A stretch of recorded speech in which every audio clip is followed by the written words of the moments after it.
Oi gente, aqui é a Rê e eu sugiro que no vídeo de hoje você esteja bem acomodado, porque pode ser que esse vídeo fique um pouco longo, porque eu vou falar de uma trilogia, gente, que assim, me tirou, sei lá, o sono quase literalmente, assim, enquanto eu lia. E eu tô falando de As Travessuras da Minha Menina Má. Esse vídeo é um publi, então ele conta com o patrocínio do autor. A trilogia é composta por Travessuras da Minha Menina Má, volume 1, volume 2 e volume 3.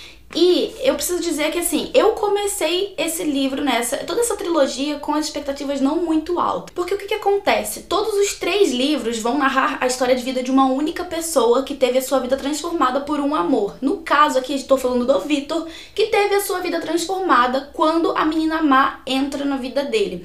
E assim, toda essa premissa aí é bastante simples se você for parar pra pensar que, tipo, tem outros livros com essa mesma premissa. Então, por isso, eu comecei a trilogia, assim, com as minhas expectativas não muito altas. Esperava, claro, gostar, mas não esperava que eu fosse sair dessa história, sair desse universo tão arrebatada pelo que aconteceu aqui. Aqui no primeiro livro, no volume 1 do Travessuras da Minha Menina Má, a gente acompanha a adolescência e o início da vida adulta do Vitor. Então a gente conhece todo o pano de fundo da vida dele, sabe? Todo o histórico familiar, como que ele tem as suas origens lá na Inglaterra, como que a vida dele ali no Leblon, sabe? Onde ele cresceu e onde ele fez suas amizades, onde ele teve, enfim, suas primeiras experiências enquanto adolescente. É tudo muito bem descrito e narrado aqui nesse livro. O autor vai trazer pra gente diversas vezes, assim, toda uma narrativa do cenário que de fato te coloca dentro daquele universo, como se ele estivesse pincelando todo o cenário com palavras, porque ele é muito descritivo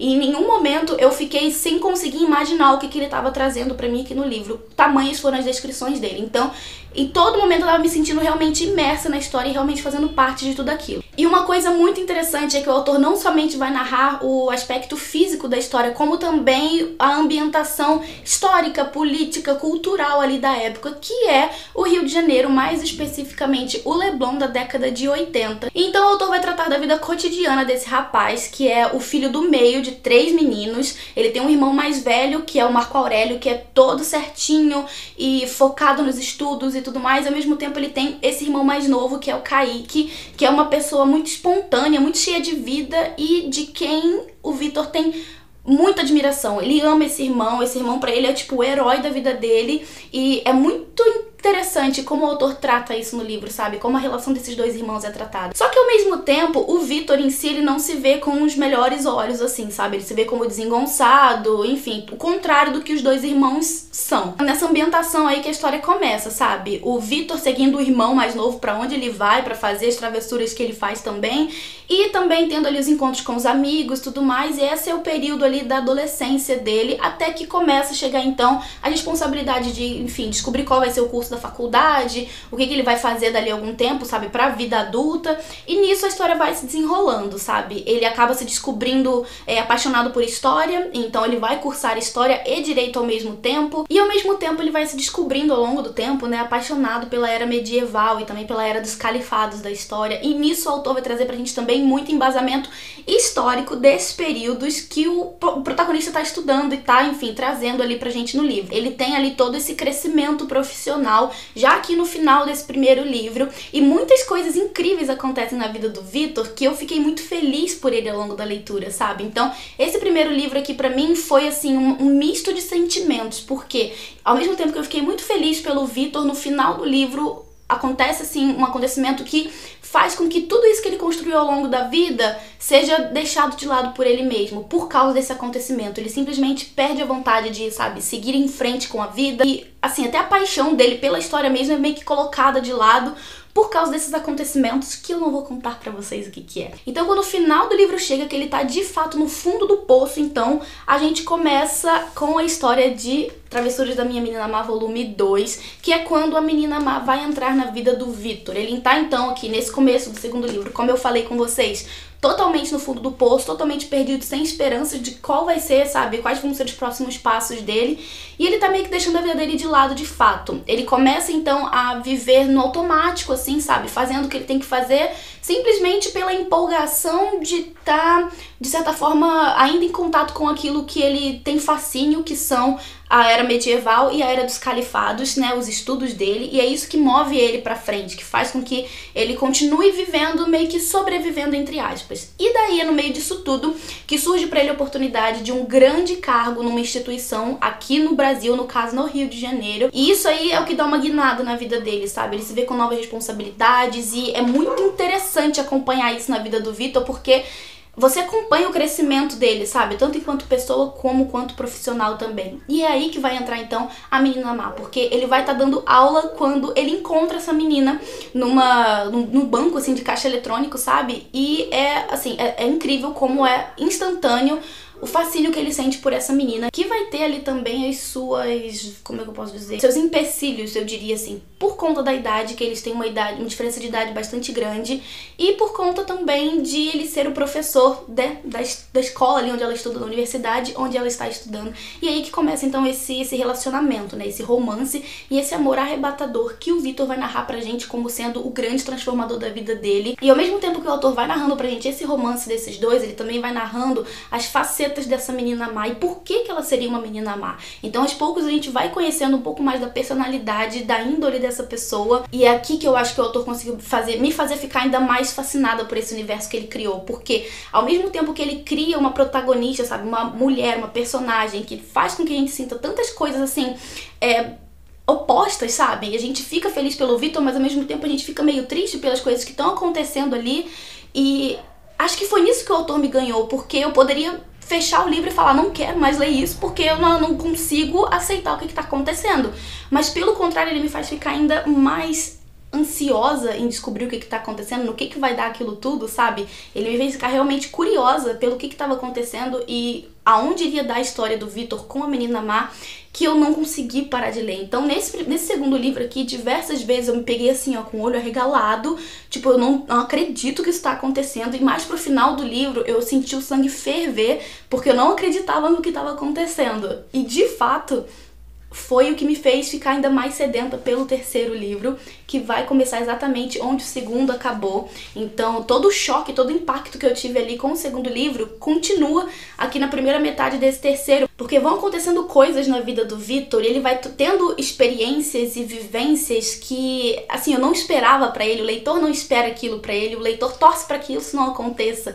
Eu torci muito pra que isso não acontecesse, mas aconteceu, e daí, tipo, conforme eu fui lendo, a primeira metade, assim, realmente me partiu o coração, porque eu não queria aquilo pro Vitor, mas a partir da segunda metade ali as coisas vão mudando um pouco, a vida dele toma altos e baixos terríveis, muito mais baixos do que altos depois que ele encontra essa menina má. É de, assim, deixar a pessoa desesperada pra descobrir o que vai acontecer com ele, porque a gente não deseja o mal pra esse homem, a gente não deseja que ele tome determinadas atitudes que ele acaba tomando, e no fim das contas, assim, vai levando a história pra caminhos muito diferentes que o autor, sério, foi muito incrível em trazer pra história, porque eu não esperava nada daquilo. E daí no final do livro, aqui mais nas últimas 200 páginas, tem uma outra sucessão de acontecimentos conforme ele vai ficando mais velho, porque esse livro aqui, o último, né, toda a história no fim das contas, acaba no ano de 2053. Então uma outra coisa que o autor traz também de bastante interessante são as inovações tecnológicas que ele traz aqui pro livro, que ele imagina e acaba trazendo pra cá, e como esse sentimento que o Vitor sente pela menina má transforma tanto a vida dele, mas tanto, num sentido de ele ter tantas experiências diversas e que ele não teria se não fosse pela menina má, sabe? E o que mais me surpreendeu nessa história foi que o autor pegou uma história simples, uma história comum de um homem ordinário, sabe? Um homem até, de certa forma, bastante insosso, se você for comparar ele com os dois irmãos ali, né? Que é uma comparação que o autor faz desde o primeiro livro, enfim. Ele é um homem bastante simples, bastante comum, que não tem, assim, nada demais, e que sua vida também não tem nada demais, mas que o autor traz tudo para um contexto em que você fica tão imerso naquela história, tão torcendo por esse personagem, tão esperando que tudo dê certo no fim das contas, que assim, é impossível parar de ler, sabe? E isso foi o que me fez pensar que as histórias, né, as trilogias e tudo mais, elas não precisam ter fantasia, não precisam ter, assim, uma história mirabolante, super inovadora pra poder prender a atenção do leitor e fazer com que ele fique até o final de uma história, sabe? Pra descobrir o que acontece. Não precisa de nada disso. Eu acho que, pelo contrário, é o autor que tem que ter a maestria, no caso, de fazer com que o leitor fique preso no universo da história dele até o fim, sabe? E cada vez mais sedento pra descobrir o que vai acontecer. E foi exatamente o que o Otávio fez aqui nesse livro. O autor, assim, acertou em cheio com essa história. Eu não tava imaginando que eu fosse ficar tão absorta, tão esquecendo do mundo, sabe, que tava acontecendo ali ao meu redor, com uma história que, a princípio, eu tava achando ser tão simplória, mas que me surpreendeu ao fim de cada livro, porque cada final de livro, gente, assim, é uma respiração que você prende, você fica, meu Deus do céu, o que vai acontecer agora?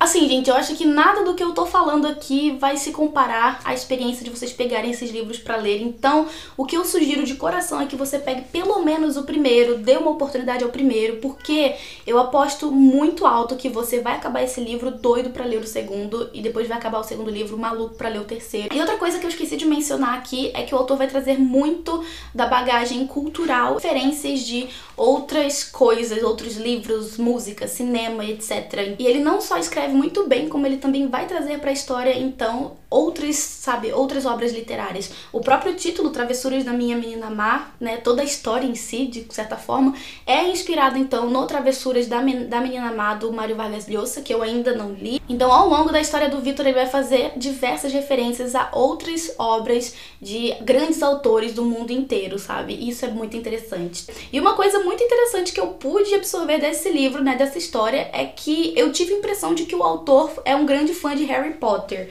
E quem lê vai entender por quê. Então, assim, eu posso estar errada, mas a impressão que eu tive é que ele é um grande fã de Harry Potter. E isso aí já é mais uma coisa que deixa a gente empolgado enquanto tá lendo. Mas então, gente, tá aqui uma forte indicação pra vocês de uma trilogia imperdível. Eu espero que vocês tenham gostado desse vídeo. Comenta aqui embaixo o que você achou das minhas impressões sobre essa trilogia, se você ficou com vontade de ler, se você já tá aí buscando seu livro pra poder ler, ou se você já leu também. Se você gostou do vídeo, deixa o seu curtir, que ajuda muito na divulgação do canal. Se inscreva pra ficar por dentro das próximas novidades e não se esqueça que tá saindo vídeo todos os dias durante o mês de setembro, então já vai lá pra playlist pra poder assistir os vídeos anteriores, caso você tenha perdido algum. Então é isso, eu vou ficando por aqui, gente. Se vê amanhã. Um beijo e até lá. Tchau, tchau.